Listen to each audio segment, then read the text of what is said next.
a pretty single mother of 2 young children, vanishes after a night of partying at a local bar. She was getting ready to go out with her friends, and that was the last I saw her. Now, Christy Kelley's whereabouts are shrouded in mystery and dark speculation. I mean, she was there 1 minute, and the next minute, Christy was just gone. Was she abducted?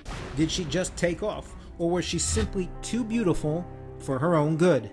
She had men vying for her affection. She'd been bothered in the past before by, certain suitors for not maybe reciprocating that affection. Fun-loving and vivacious Kristy Kelley was born and raised in Boonville, Indiana, a hardscrabble coal mining town in the Midwest. Describe Christy to me. Bubbly personality.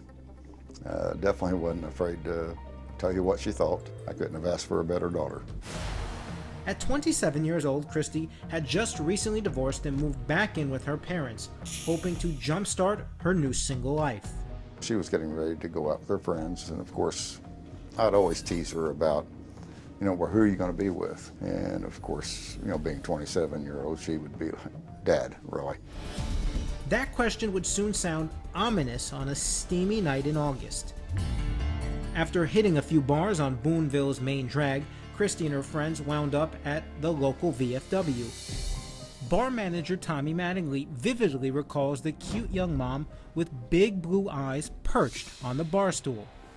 Anything seem unusual about that evening? She was here, and there was another girl with her and a guy with her, and they were having a good time. After a few drinks, the couple left. Christy lingered past closing time. She was sitting at the bar. Me and my bartender, we had kind of had our backs turned to her, turned around, and I mean, she was there 1 minute, and the next minute, Christy was just gone.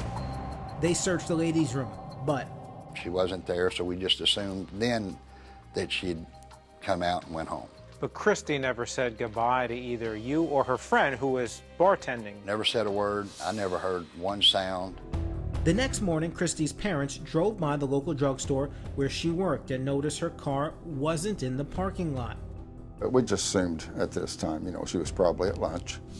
But turns out Christy oddly never showed up for her job. She never just missed work without calling in something.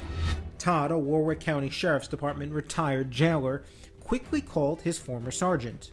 I just told him, hey, I think I may have a problem. I think my daughter may be missing. Todd soon learns Christy was partying at the VFW. When he arrives, there's no sign of Christy or her SUV. But in the ladies' room, the janitor finds what could be an important clue: Christy's abandoned cell phone. I think that's when my heart really dropped.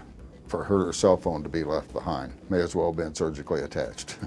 The gnawing in the pit of Todd's stomach quickly turned to full-blown panic. He frantically combed the back roads of town in search of his daughter. We were going to find her. Had to.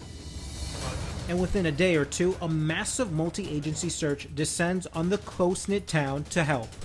We'd had aircraft, drones, people on horseback, ATVs. There was hundreds, if not thousands, looking. We worked around the clock to find her. It was our #1 concern. With no trace of Christy, police order polygraph tests for the last known people to see her alive, including Tommy, the bar manager. It says here that the subject, this would be you, was not being truthful regarding the relevant questions. It's either two things. It's either whoever gave me that polygraph test don't know how to operate that machine, or your machine's broke. Because I didn't tell you anything but the truth. 6 more people, including Christy's ex, were given lie detector tests. Shockingly, 3 out of the 7 failed.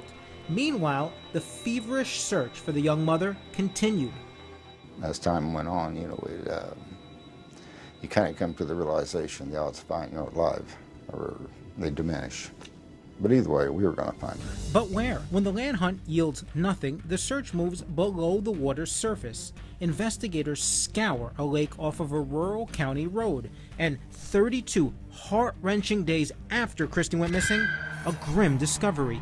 Christy's SUV is pulled from the murky green water. Tragically, Christy is inside.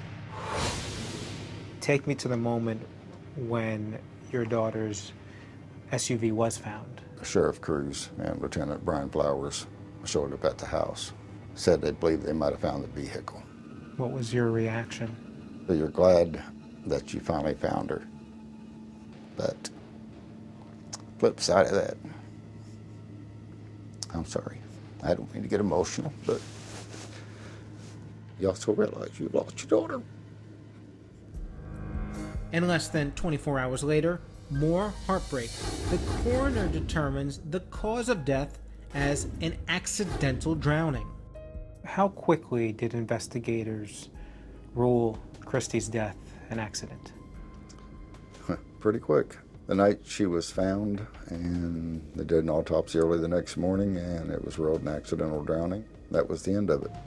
In accidental drowning, Todd and his wife were not only shocked, they were downright suspicious. What put your antennas up? Gosh, going back to that cell phone being left behind, that was a big red flag. Todd says the circumstances surrounding Christy's death are as murky as the water where she was found. Desperate for answers, Christy's parents asked Sheriff Brett Cruz to open the case file so they could review the investigative findings. Strangely, their request was denied. The sheriff sealed the record and refused to give a reason why. Have they ever given you an explanation? We're withholding this because of, and then they tell you.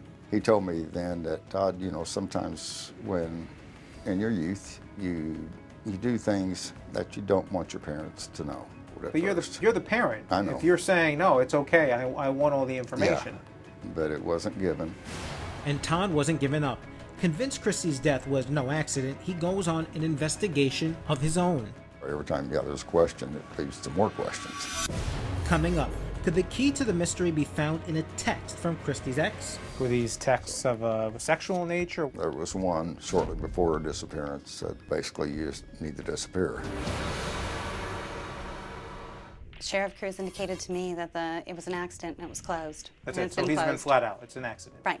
But we're not going to hand over these records. Yes.